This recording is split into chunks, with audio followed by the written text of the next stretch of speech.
Our soul, what we call our soul, is actually simply a of storage of desire. And throughout our life, we expend desire, sometimes for selfish things, sometimes for sharing things. Everything, almost everything that we do is predicated on a use of desire.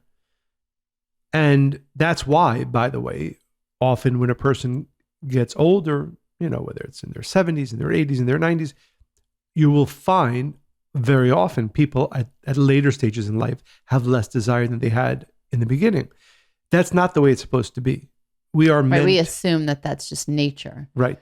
But in fact, it's kind of like the more that you use something like desire for purpose and good and rooted in things The that, more it stays alive.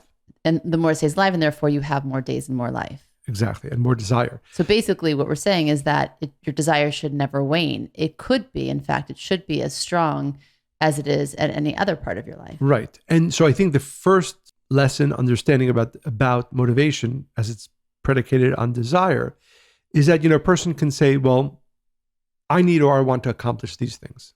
Right? I look at my life as a purposeful path to fulfill important tasks. Everyone obviously should do that internal work of finding what it is for them.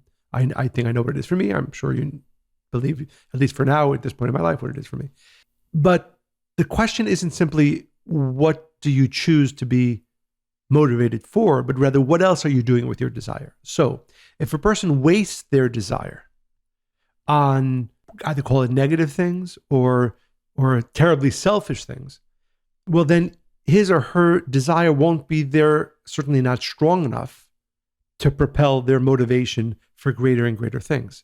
So if you understand that when if a person does not protect their desire, and that means not to use it in ways that are selfish, not to use it in ways that are certainly hurtful towards others. If a person doesn't do that, then they will find that they lack motivation in the important areas of their lives, or more importantly, lack the great level of motivation necessary to accomplish great things, important things, big things. So the protection of our desire is something that's very important.